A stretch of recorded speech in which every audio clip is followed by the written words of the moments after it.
All right, guys, so back with another video answering questions with the things that you are struggling with most. So we got one with stress eating and carb cravings. So, you know, those two actually can go hand in hand, which is really interesting. So if you tend to deal with a lot of stress, and a lot of times it could be a lack of sleep as well that can contribute to things like that. Which can increase stress levels, or stress levels can affect sleep, which can affect cravings. Energy levels get affected, cravings get affected because hormones tend to get affected as well. So stress and lack of sleep, start looking in those areas. When you are dealing with a lot of stress, how is your sleep looking? Are you getting good sleep most nights of the week, at least 5 nights out of your week? Are you getting deep sleep? Are you getting at least 7 hours? So look at things like that.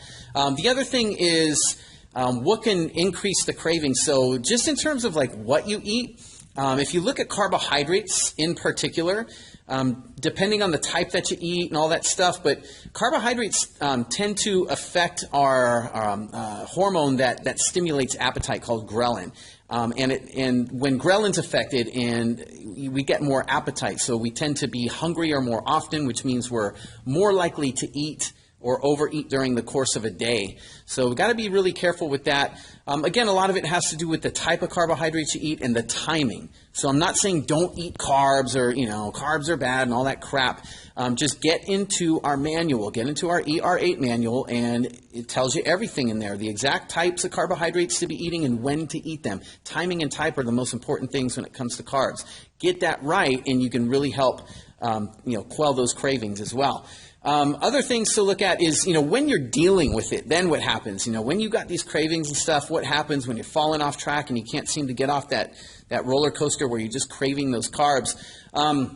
This is something I actually deal with a lot. And, I can get really thrown off track for long periods of times, like days and days before I get back on track. So what I've gotten really good at doing is, first and foremost, getting a lot of water in. So if anything, the first thing I would look to do is get a lot of water, like flood water into your body as much as you can. Because a lot of times the signals we get to eat are actually caused by dehydration in the body. So get a lot of water going. Then the next thing would be to get a greens powder, a really good quality greens powder, and get that into your body ASAP.